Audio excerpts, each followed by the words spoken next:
my beautiful friends, and welcome back to my channel. This is Nova Gnome Creations, and I'm Nova, and today I'm going to be showing you how to make this skull and crossbone applique. If you want to put it on a square, you can put it on any square you want. I do have a square tutorial, which I will link in the description box below and at the end of this video in case you want to use mine. But you can use any square that you want to if you want to put this applique onto a square. But you can also put this applique onto anything. So I'm going to show you how to make it, and the only thing that you're going to need for this is some yarn, whatever yarn you want to use. It can be any size, whatever. Just your hook size will just change based on what yarn you pick.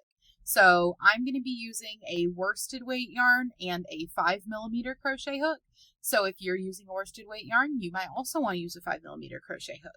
But you can pick whatever one you want. I am using, by the way, Department 71 Holiday Lights in the colorway Spearmint.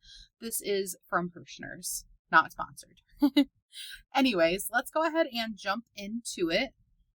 So the first thing that you're going to want to do is you are going to want to make a slip knot. To make a slip knot, we are going to take our yarn and we are going to place it on our hand, or you can make it any way you want to if you already know how to make a slip knot. Once you have your yarn on your hand, you're going to go ahead and hold it with your thumb and your pointer finger. Then you're going to wrap it around your two fingers so that it crosses over itself. And then this yarn that is still connected to your ball of yarn, you're just going to take it and push it through. And then you will have this little loop, and you can let go of the yarn around your fingers and just pull on the short tail that is not connected to your ball. And that is how you can make a slip knot.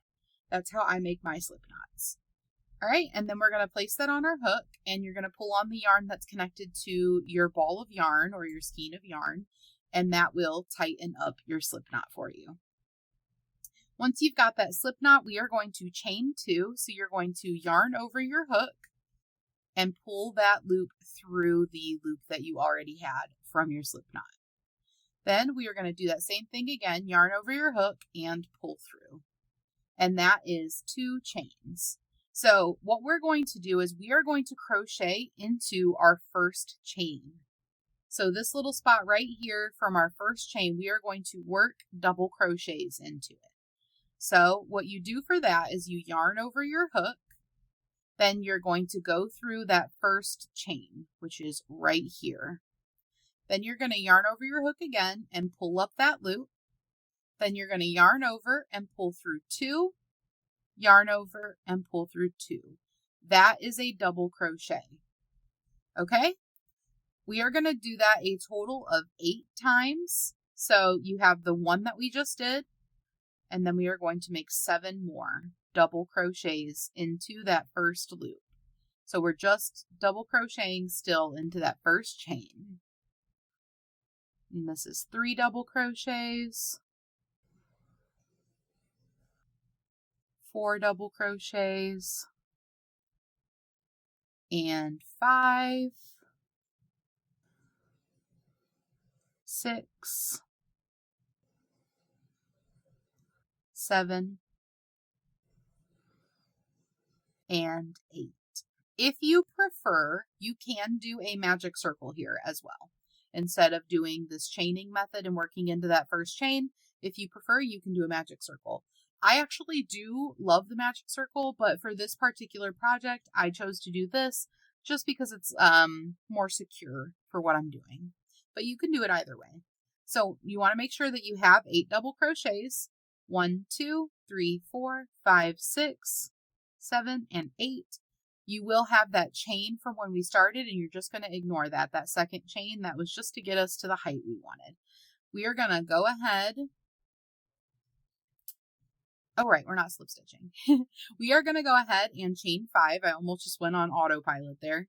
So 1, 2, 3, 4, and 5 chains.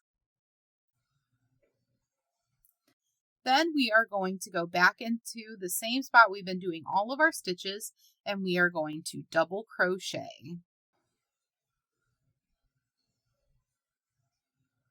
Then we're going to chain 2, 1, 2, and then we are going to double crochet back into that same spot that we've been doing all of our stuff into, which is that first chain that we had made originally. Then you're going to chain 5, 1, 2, 3, 4, and 5, and then you are going to slip stitch for 7 stitches. So like I said before, we're going to ignore that little chain 1. We're going to start in the top of the double crochet, and we are going to slip stitch. So slip stitch 1,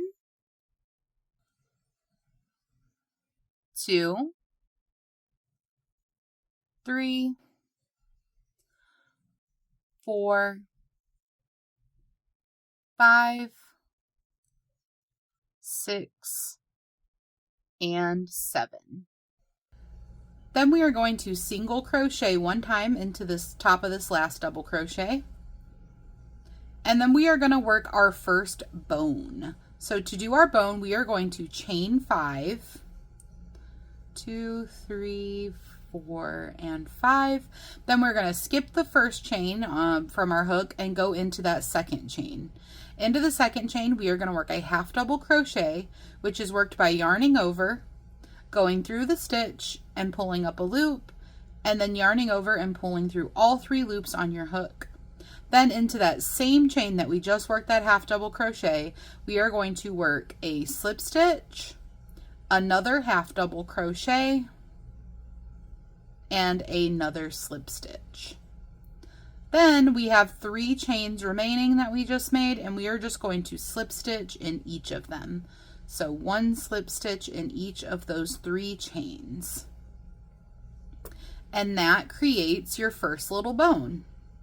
And you might want to, like, you know, squeeze it, give it a little compressing since it spreads out while you're stitching into it.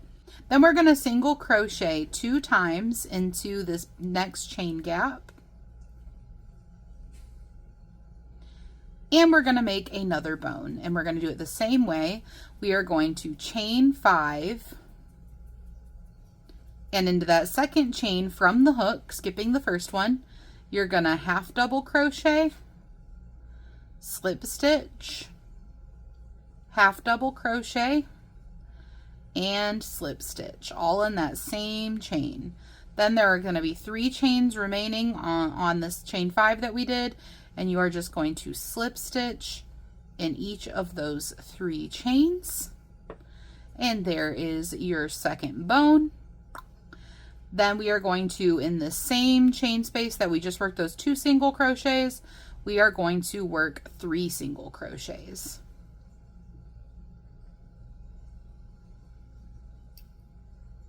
And then we are going to chain 2, and into the next chain gap right here, we are going to work 4 double crochets. So 4 double crochets into the next chain gap. 3 and 4. Then we are going to chain 2, 1, 2. And into the next chain gap, we are going to single crochet 3 times. Then we're going to work another bone the same way we worked the other ones. So chain 5, 3, 4, 5, and into the second chain from your hook, work a half double crochet, a slip stitch, a half double crochet. I need to pull up some more yarn. Finish this half double crochet, and then another slip stitch. So a half double crochet, a slip stitch, a half double crochet, and a slip stitch all into that same chain. And then we are going to slip stitch our way down these 3 remaining chains. And there we've got our little bone.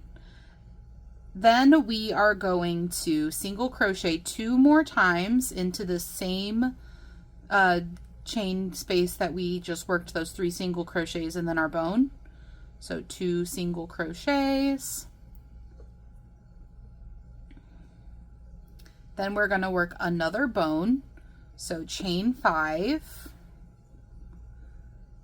and into that second chain from your hook, half double crochet, slip stitch, half double crochet, and slip stitch.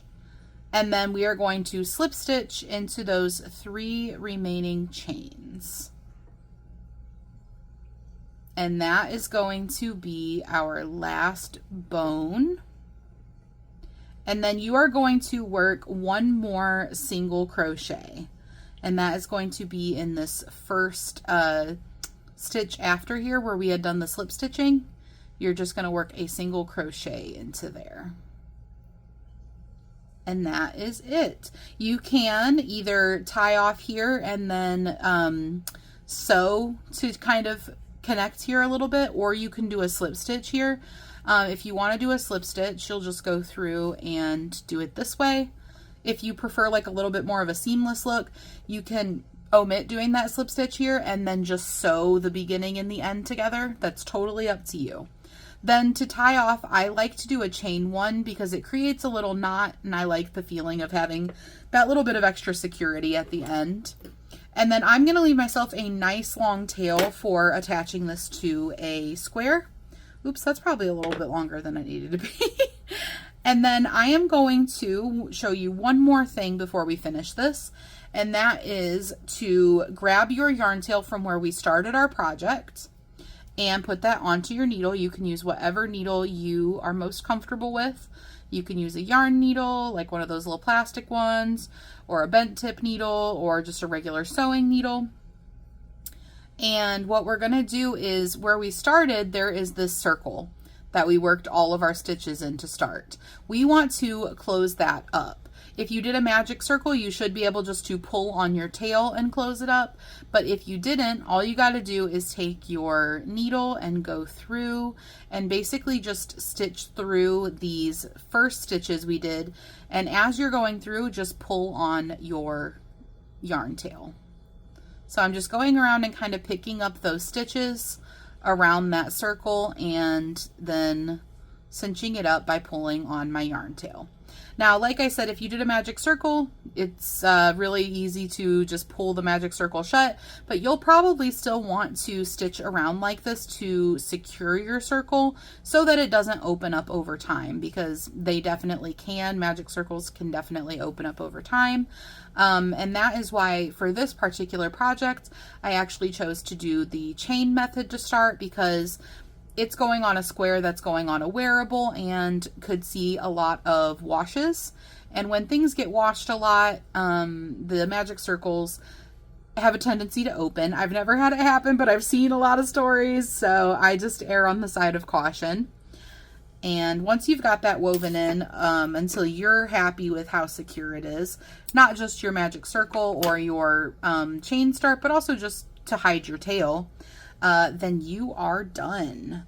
So when you are sewing it on, don't forget you're going to want to kind of pull it to the shape you want, because the nature of crochet, you can kind of tug on this and, you know, adjust the shape a little bit. So when you're sewing it on, make sure you're aware of how it's shaped, because like if you pull on it all wonky and weird, it might not lay the way you want it to.